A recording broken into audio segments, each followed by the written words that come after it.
It is both an honor and a privilege to be asked to introduce our speaker this morning. In fact, I'm sure a lot of you are here this morning because you knew that this incredible woman was going to be our guest preacher. And she told me this morning she wasn't sure whether she was speaking or preaching, but I'm sure that it will come to us what it is and we will receive what we need to hear today.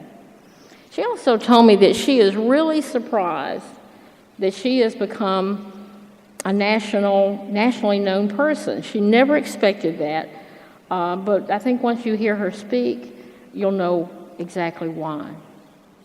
And it's such a timely occasion to have Reverend Fisher as our guest preacher.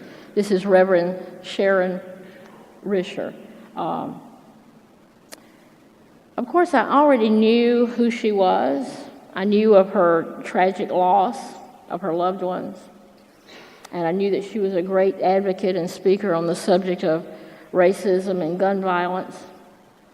But when I sat down and started looking for more information about her, I was just amazed at all of her work and her words because of her personal passion and involvement, not just as a fine speaker, but as a national spokesperson for the issue of gun violence, hatred, and racism in America. I don't want to take up too much time because I want you to hear what she has come to say to us. But I do want you to know some important things about this selfless lady. So I'll share a little of what I found out from different sources. First of all, the most interesting thing to me, first thing this morning, is that she is from our neighbor sister city, Charleston.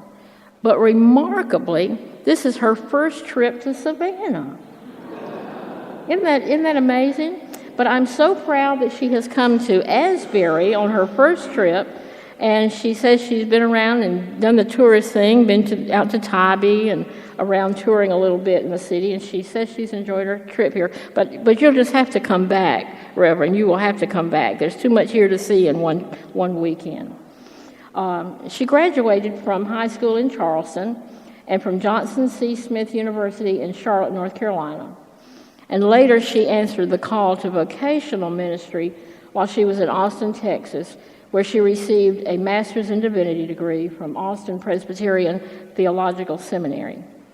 So she worked for several years as a chaplain at Parkland Hospital in Dallas, Texas.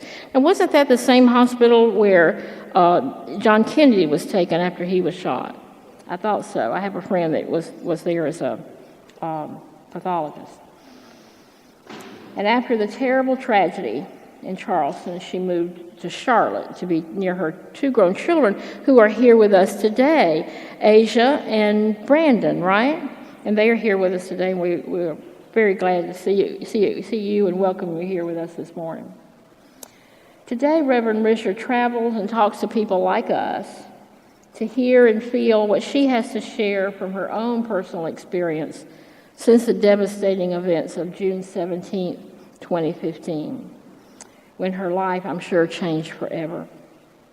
Her dear mother, her two cousins, along with her childhood friend, were killed in the Mother Emanuel AME church shooting in Charleston. And as a spokesperson and activist, Sharon has appeared many times. Now hear this. Who is among us this morning here? Many times on CNN, been interviewed by numerous magazines, Time, Essence, and some others. Been interviewed by BBC Radio, and I'm sure others. She has many times been the guest speaker for the Martin Luther King Jr. memorial events. And the most amazing thing to me and interesting is that she has visited President Barack Obama at the White House on several occasions. So Reverend Risher, we welcome you. Come and tell us some more. Share with us your thoughts during these troubling and divisive times. Again, we are delighted to have you here in Savannah, and especially at Asbury Memorial. Come and teach us.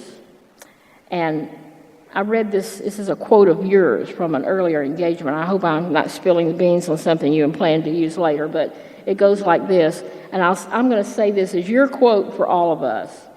I plead with you, with everything in my heart, to join us in this walk to disarm hate. And we look forward to having you come and speak to us in just a moment. Reverend